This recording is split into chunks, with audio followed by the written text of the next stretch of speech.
And hello, students. This is Professor Peter Gregory here. I'm making a short video to give one more chance to get the information that we covered in class. That was week 11. We just finished week 11 here, and this is where we finished up. I had a more pre-quiz 2 help that we went over. Okay, not everybody was in class. That's not good. All right, those who were in class should benefit. And if you hang on to the end here, I'm going to give you some bonus information that could appear as extra credit on the quiz 2 for those that watch the video. All right. Okay. If you notice the repetition, I tried to do in many different examples in class. And when we're doing these normal distribution type problems, one of the first things you want to do, and I'm going to send you this file when I'm done with it because somebody asked for it. Okay, I'm going to send this out to everybody. All right. But remember, let's put this in a different way. When I ask the question, what are the two parameters that define your normally distributed data? It's the mean. Okay, so it's the mean and it's the standard deviation. Okay, standard deviation is a measure of variability of the data. Okay, so as soon as you hear that the problem that you're working on is normal distribution data, for a long while, right now, while you're still building up your understanding of this, the first thing to do is draw the curve, find out what the mean is. We're going to make the mean, I'm just making this up, by the way, 38,432.61. Okay, so let's say that that's the average salary of a business degree graduate coming out in 2021. Okay, so we have the mean, but we don't know, without telling us how much it varies, we don't know if we start at almost zero. Like how long does somebody go before they get a job? I mean, so this might be measured 6 months after, and I think our college does that. We measure 6 months after graduation how everybody's doing. Okay, so this is at the 6 month point. There are still people at the 0 point that haven't got a job, haven't received a job yet. So the spread could be something like this, right? Okay. Okay, and I'm assuming perfect data here, or ideal data as we call it. Okay, and that's why we need the standard deviation. We have to know how fat the thing is. Okay, so what we've learned is by eye, we know that the first, if we measure out one standard deviation down from the mean, it occurs on the shoulder. If we go down 2 standard deviations, it's on the slope. If we go out 3, now these distances are equal. These 3 distances are all equal, right? We just have this thing that we measured or calculated called the standard deviation, and it's like we build a ruler out of it. We flip it once, we flip it twice on end, and then we flip it 3rd time. 1, 2, and 3 out, and the 3rd one ends up here way out on the tail. And we can go the same thing. We can go up on the x-axis 1, 2, and 3, and where those occur, that's a little crooked there, but where they occur is on the shoulder, mid, and tail. Okay, so we're getting a feel for the average distance to the mean ends up somewhere on the shoulder here. Okay, so the average distance to the mean of all the points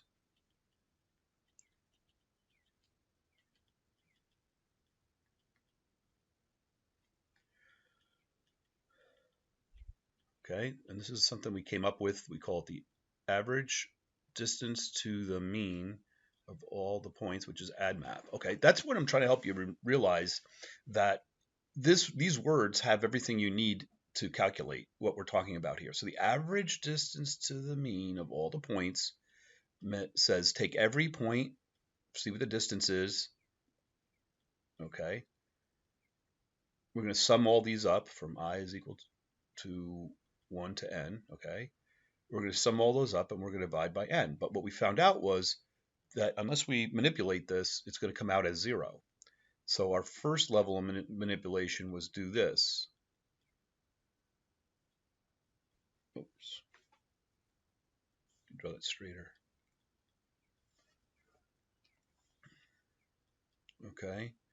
The first thing we said in class was let's take the absolute value of that, divide by n, and that's what we call the true ADMAP. Okay, so it's really the absolute distance, not plus or minus. Okay, and then finally we said at the bequest of statisticians that there's a better way to do this. We found out. We went ahead on the frontier and we found out that if you take this and square it, it's always going to be positive. Okay, and you sum up those squares from I is equal to 1 to n. Okay, these are going to be squares. There's actually a square associated with it. We're going to take the average value of those squares and take the square root of that. This is what you have to remember. That's sigma or standard deviation. Okay, sigma is just a symbol that we use for it. Okay, and as a matter of fact, this is uppercase sigma and that's lowercase sigma in Greek. All right. Okay, so that's how we got where we got. All right. So every time my curve went away, every time you do a problem, which you should really do. See, I can just plot through my points now, right there. Okay. Okay, so you should always understand where -1 standard deviation is, -2 standard deviations, -3 standard deviations end up on your curve. And there's 1 standard deviation, 2 standard deviations, and 3 standard deviations. Okay, so we flip between the world of talking about things in standard deviations, which is the Z world. We'll call it the Z world, okay, where you have a Z score, and you might use a Z table to look it up. Or we don't need this anymore, okay? Pretty much most of the time I was learning math and statistics, the internet and the computers weren't really around. And so I learned it with a Z table, which was printed in my textbook way long ago when I was in college, right? But now we have what? We have Excel. So we have a formula in Excel. It's kind of named a little wonky here, norm.s.dist of, and we have to give it how many standard deviations. Z is just how many standard deviations we are from the mean. And it's negative if we go left, and it's positive if we go right, right? Because the distance down here, now the direction matters, so the minus matters here.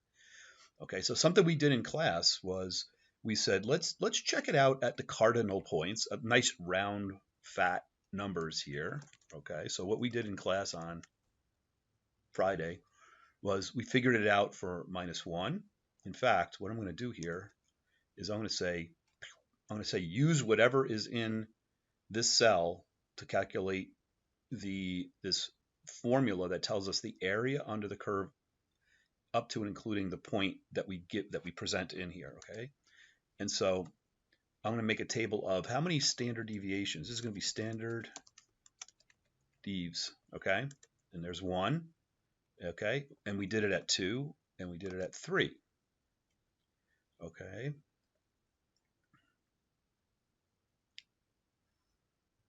Oh, my bad. What did I do wrong? We did it at -1. Let me do that again. -1. See, you have to really pay attention to detail in here. I actually missed it. -2, and I'm just going to did it again. -2 and -3. Forget. Just do it the fast way here. Okay. So now, see, now it's at 15.86%, 15.87%. Okay. So what did that mean? Is at this point, when we went down 1 standard deviation, the area under the curve up to and including that, this is this area. Okay. That is 15% of the total area underneath that ideal curve. Okay. So now that I set it up more as a generic formula, I can just drag it down. And when we look at what's the area under the curve up to and including -2 standard deviations, right? See, we're further to the left. We're going further to the left. So the area is going down, and it drops really fast from 15.8, actually 15.9 if you want to round to there, right? It drops all the way down to 2%. This is falling off fast. The area is consequently going down really fast here. So the little tail at up to and including -2 standard deviations is 2.275%. Okay, and then when we get out where the tail is just beginning to meet the ground floor x-axis, is 0.135%. 0.135%, right? Okay, so what we did is we used symmetry around here to do this. Okay, so we said sometimes we're interested, there's 2 types of problems, and this is the first type where it's one-sided. This is a one-sided problem. Okay, and this has to do with if this were not dollars, if our native units here were time, and this is a project, right? And we said, well, if the mean was 37 weeks, we only have 50% chance of getting a project done in 37 weeks. So we're obviously going to, well, we probably most likely will bid longer than 37 weeks, okay, to get an acceptable probability of finishing on time. And this is a real thing in project work where when you sign a contract, there's prizes and penalties. Okay, so you get prizes if you finish early. So if you finished early over here, if this was 37 weeks, in this problem, 37 weeks is the mean. And if we finished any time early, we would get a prize. Okay, and then on our and then when we get to the actual date and go past it, we get penalized. So prizes and penalties. That's a huge operations issue, especially with supply chain. Every link in the supply chain has these contracts built into it to get done early. All right. The Tappan Zee Bridge had a big incentive, monetary incentive to finish early. Okay, so they want to err on the early and pay more for it and keep the taxpayers happy. Okay, so there's one-sided. That's usually like when we're talking about, and oh, by the way, that has to do with when we talked about a network, an activity network like this, for which we executed PERT. Remember, we had the nominal time, the optimistic time, and the pessimistic time. Okay. Okay, so that's the one-sided problem. The two-sided problems we were talking about, two-sided, has more to do with, for instance, in Kibbe Strand, if we have a machine and it says it takes 244 seconds, okay, that might be our average time, okay? One of the machines is very long. I think it's the Hacker or Presser. Can't remember which one. Embroidery, I know, is long. I think embroidery is 244 because there's a lot of stitching involved with that, right? So let's say when we look that up in Kibbe Strand, it says 244, we treat that. Well, we would, in the real world, we'd have to actually take some measurements, and machines have computers on them now, and you can read it out. And so in the real world, take a guess. Go, okay, if the average is about 244, maybe there's something that goes on internally. There's things that we don't know about, by the way. I'm just kind of having to make this up here. But how much would the time on the embroidery machine vary around 244? So I'll take kind of an approach here and say probably for certain reasons, I would say that 10 seconds would be our standard deviation. On average, a garment going through gets embroidered from from 234 seconds, then there's 244 seconds and 254. You're already thinking about this. Okay, so you're looking at your x-axis and you're going, okay, what are the values? If 10 seconds is your standard deviation, okay, if you come down one standard deviation, that's 234. If you go up one standard deviation, that's 254 seconds. Okay, so they would end up probably around the shoulder, and then if you go out another standard deviation, that occurs around the middle of the curve, and then somewhere out here. Okay, and they were marking this down on the x-axis here. Okay, so these standard deviations we're just going 1, 2, 3. Okay, and then what we would be able to say is, well, we know because of symmetry. Okay, we know everything up to and including. Oh, it's a non-important number. So I'm back to my video again. Sorry about that. Okay, so with that little bit of information, like at the beginning of a project, you take a guess. I think that that embroidery machine is probably going to be 10 seconds on average different. The average distance to the mean, right? Bad map, average distance to the mean of all the points is something like the standard deviation. They're pretty close to each other. All right. And I'll say, what's reasonable? 10 seconds? Yeah. Would 200 seconds on average, does it differ by 200 seconds? No, that'd be kind of ridiculous because here's 244. We would be way down on the curve, way down here. That's a long, that goes from, it could go anywhere from 44 seconds to 444 seconds. That would be an unreasonable measurement. And there's some special bonus offer here today by watching this video that I'm going to finish up with, and it's the coefficient of variability. Okay, you already know enough to understand what it means and use it. Okay, so when we talk about how likely is it that, or how many garments are produced between -1 standard deviation and 1 standard deviation. So now we're looking at a process problem, we work around the mean.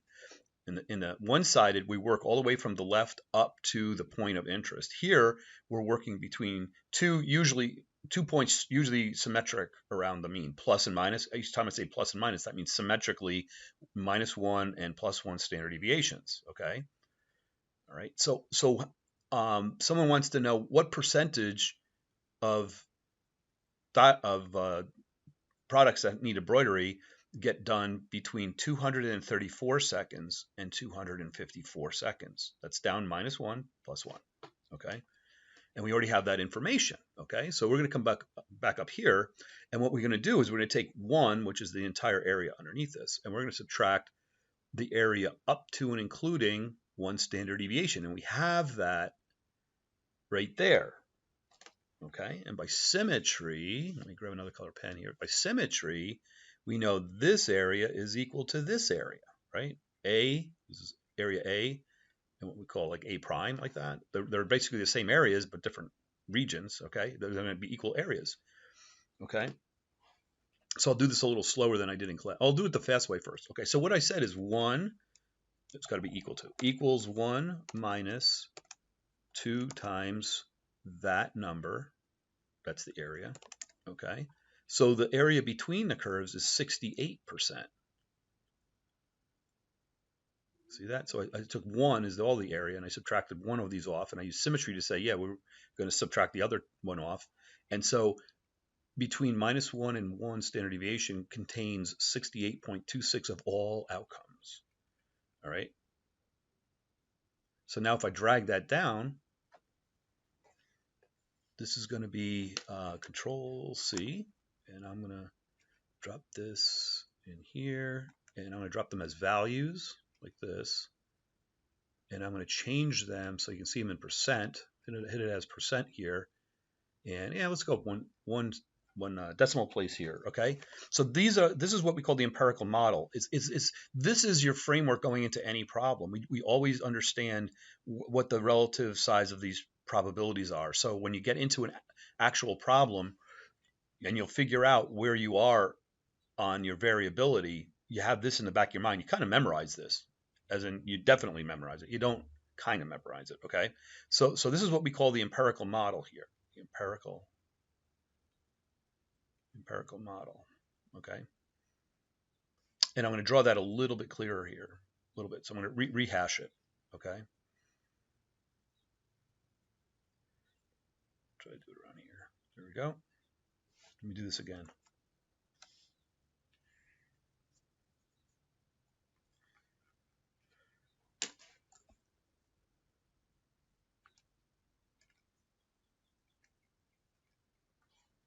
Okay, let me start over on that. I'm going to draw it more purposefully here.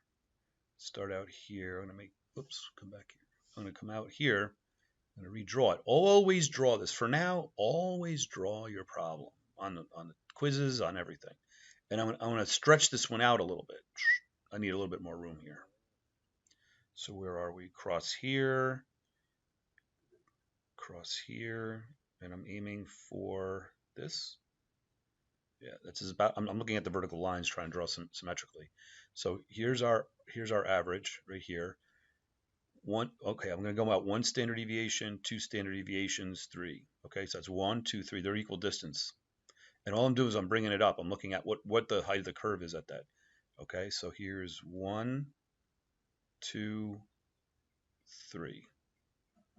1, 2, 3. So we're out 1 standard deviation, 2, 3 standard deviations. Down 1, down 2, down 3. Got it? Okay, so if you look this up on the internet, okay, and we will, I'm going to show you what it looks like. What we're saying is the area between here and here is about 68%. Between -2 and 2 standard deviations is about 95%. And between 3 and -3 is 99.7, right? almost everything in a normal distribution, almost everything is contained from -3 to 3. All your activity, 99.7% of your outcomes are happening in that stretch. And that's what we call empirical. We're just going to use that on purpose. We're using a this is what we call a three sigma system. Plus, and it's actually, if you want to make it a little clearer, it'd be like plus and minus 3 sigma. So when we say 3 sigma, we mean plus and minus, because you've heard of 6 sigma. Okay, so here's 3, I don't know where it is, 4, minus 5, minus 6. Let's say this is minus 6 sigma.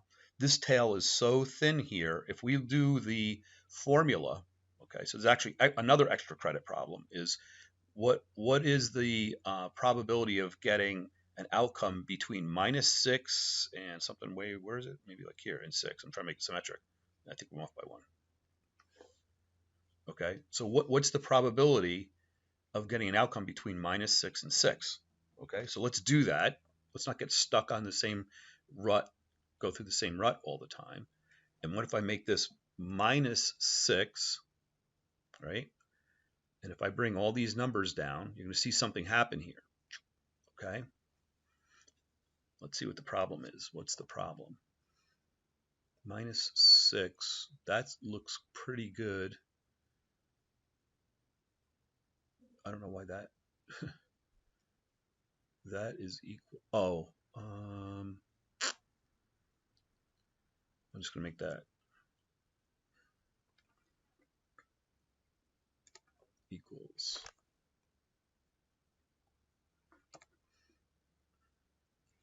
What did we do? Control C, I dropped it in here, right? Yeah, that's better. The formula was off. Okay, so look at that tiny number. It's 9.8 to the -10. So actually what that really is it comes out to be 1 to the 10 to the -9th. Okay, so that number ends up looking like this. Okay, we're looking at the area under the curve out here to -infinity. It is so microscopically infrequent that you're ever going to get anything out there. That's what we're saying. Like, it doesn't happen. We're very far from the mean. Things from the mean don't happen. All the events up to and including -6 sigma, okay, if I round that number up, it's going to be 1 times 10 to the -9th, okay, and that's 0.000000001. That's 1 in a billion. You have to do something a billion times before you found something out there. Okay. Now, what's the probability of getting things between these two numbers? Okay, like we've been saying, we've been using symmetry and the two-sided version of this. Okay, so now we're looking about things that happen around the mean. Okay, so if we add the other area up here, that was 6 sigma. If we add that area, it's going to be 2 in a billion. Okay, and that we're going to just think about for a little while. That's leading us to what 6 sigma. 6 sigma means. Technically, you would think that it means only 2 in a billion. But I'm going to leave you with that and get back to it about why when we talk 6 sigma we use a different number. Okay. All right. So what happens if I picked a number before, I forget what it was by now. All right, let's do another problem here. Let's look at the average salary of business school students coming out of the Mount. And I don't know what that is. Okay, so let's say it's 41,000. This is my best guess. $41,629. Let's just leave it in even dollars. Let's not play around with pennies. All right. Okay. So look around the room and say some of you might earn more, some of you might earn less, but on average, our average is right down here. That's 41,629. Okay, that's our mean. Okay, so on average, how much do you think people are different than $41,629? Right? Is it 10,000? Is it 5,000? So what we're looking at, one way to look at it is if we look at coming down, we're coming down 1 standard deviation, going up 1 standard deviation. Okay, what is the value of that standard deviation where 68%, okay, so if we say 68% of our students are getting between these two numbers, so what we have to work that out to be is how far away, what's the standard deviation that would be associated with capturing 68% of the student's salary, right? Okay, I don't know what that is, right? So I'm gonna say something like $6,129. I guess 29 keeps coming up. I'm not that random. All right, so let's say that so now we have this number 41,629 going down one standard deviation. We have to subtract that. Let's do that really fast. Let's do the math is equal to 41,629 minus 6,129. Okay. So what we're doing is we're actually anchoring our point here. We're saying, what is that value? That value is 35,500. It's almost like I did that on purpose, but I didn't. Okay. So 35,500. Okay. So let's do it a little bit more generically. Let's use the,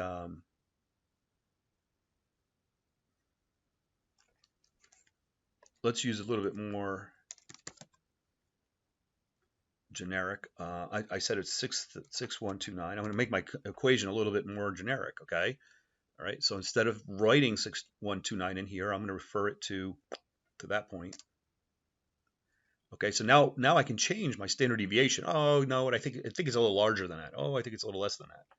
Okay. So a lot of problems start out here in the hazy world where you're taking your best guesses as far as how much your data varies. And then when you go measure it, you place your bet here. You say, okay, I think the standard deviation is going to be something like that.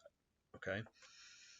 All right. So let's find out what the anchor number is above here. So I'm just going to copy this rate down, except before I do that, I need to use absolute referencing. Okay. And it's basically the same calculation all over again. See, I'm lazy. This is Excel lazy. This is how to be lazy in Excel. All I need to do is take our mean and add the standard deviation to get that other number, which is 47,758. Okay, so that's what this number is, 47,758. Okay, so this has two different ways of reading it. This is one sigma or one standard deviation, and this is minus one sigma or one standard deviation. We know these are the nice round units that we use when we have to go do the Z table. Okay, and these are our native units. Okay, so there's a Z world. The Z world is everything where we're using these sigmas, and then there's our native world where we're using our native units. Okay. Okay, see how that works? And if we go down to -2, we just subtract another 6129 to get the actual value of salary here. Okay, so by your and my analysis, data analysis, and prognostication here, we think that these are the numbers. How would you figure these numbers out? Well, maybe you'd go to the Career Center and go, what do you have as far as data goes, as far as 6 months out, how our business students' salaries, what they look like? Okay, the other number you might be interested in is what percentage of business students have a job after 6 months. And by the way, I just saw that number. It's greater than 90%, just so you know. Okay, now that's historical data largely before COVID. I don't know if they, they would just be analyzing data after 6 months of graduates from last year. Just about now, you'd probably getting around to results if they were doing it actively. Got it? All right. So that's how these problems work. Okay. So just remember that formula we used is norm.s.dist. Okay. So now let's talk about. It goes hand in hand exactly with what we're talking about. A coefficient of variation. Okay. So why don't we just go? Well, how big is our variability compared to our mean? Right. That's the coefficient of variance. It's just like how big is our variance compared to where our mean is. And there's certain circumstances that can be like in this case, this is relatively valuable. You can actually use it here. In other cases, what ends up happening is you end up being a lot of problems. You're going to have a probability that's clipped like this. Let me do this right, like this, like a 0 point. There's some things that can't go below 0 when you measure them, so they kind of like start up above 0 here. Okay. Or it could go the other way where you're clipped. Try to draw this again. You're clipped at the upper side where if it's in percent, you can't go above 100% or something like that, So you have to be aware of the coefficient of variance can be affected by that. But let's just measure that for really quickly. Let's measure that quickly. Okay.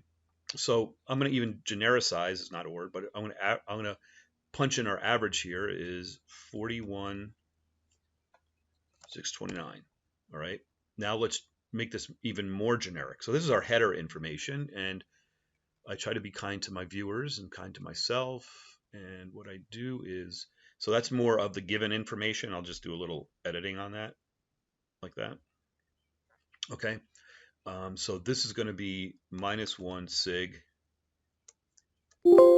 Doesn't like that minus sign. So what you need to do is preface it. Here's a little Excel. All right. If you're trying to do this and it's yelling at you because it thinks it's trying to interpret it as an equation or something, which it seems to think there's an error with, you just put one little apostrophe in front of it, and it doesn't interpret that. It just, if you double click it, you'll see I have a little quotation mark or apostrophe there. And it doesn't it treats whatever's in the cell as just like text or something. Okay, so that's -1 sigma, -2 sigma. No, I'm sorry, that's +1 sigma. Plus 1 sigma. Okay.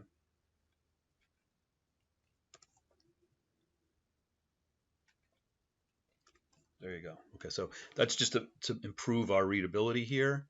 I'll do the same edit, the same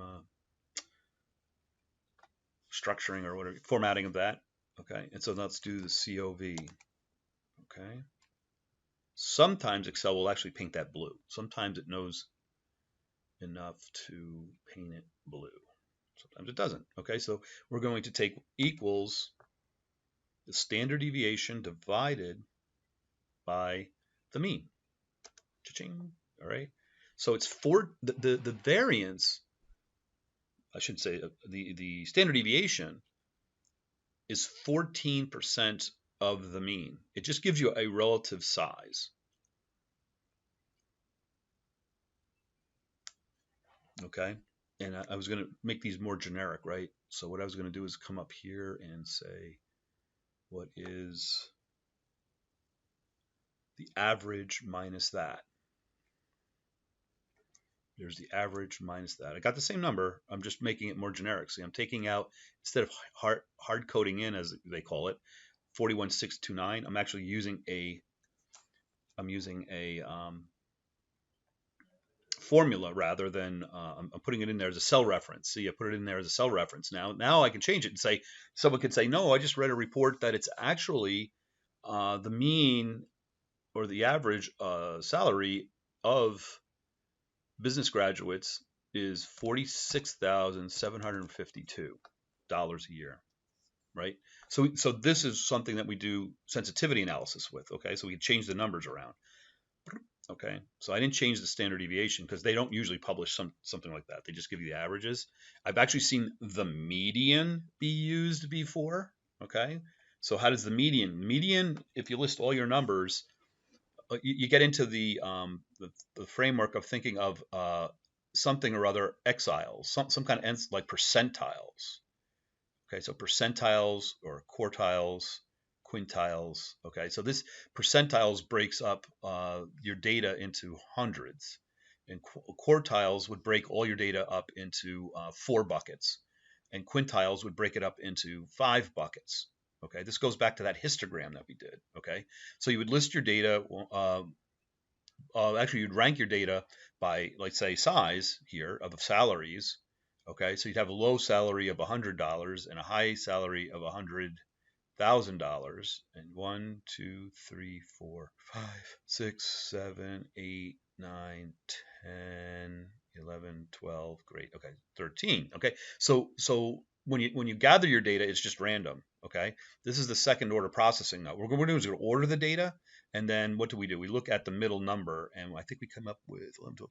So 7 would be our middle number. Whatever the salary is, this is your median. Okay, so the median salary might be, no, follow this. I want to make it really, really lopsided. Okay, the median, if this is why it's dangerous to use just one of these numbers. So the median, if the median was 110, okay, that says that a whole bunch of students, if that's all they report out, here's the median. Okay, if a whole bunch of students were making like 100, 101, 102, 102, 102, 109. Okay, so we've ordered what the salaries were, and you reported out that like half, it's almost like half of your students are making under $110. That's how you can interpret the median. Okay, so the mean would be completely different. Okay, and that I've seen some numbers reported as the median, so that is not very helpful. You need to know the mean, the median. Mode's kind of interesting, how often something pops up, but then you'd need to use your standard deviation. Okay, so you definitely need the mean and the standard deviation, and the median could be very, very different. Okay, so like then it could be the median could go 111, 111, 111, 112, 150, and you have one person that has making 100,000, but everybody else is like whatever you do for $150 or less. So you have to be careful of how you're using these medians and modes here. The median and the mean, you have to understand how they operate, or you can be bamboozled by them. That's what part of this class, what we're doing, the data analytics, is to really understand underneath this how these things can influence your decisions. Okay, with that, this was the extra bonus. Along the way, there was going to be another extra bonus. The extra bonus was partially this. It's just to remember by the book, Six Sigma equates a Six Sigma system says you only suffer 2 in a billion failures. Okay, only 2 out of a billion ever fail. And I'm going to end it here because it's been quite a long video, but hopefully I went through this slow enough. And again, that I used another example here, and we also learned the coefficient of variation. Okay, that can be useful to understanding what's going on in your statistics, and I'll let it go at that.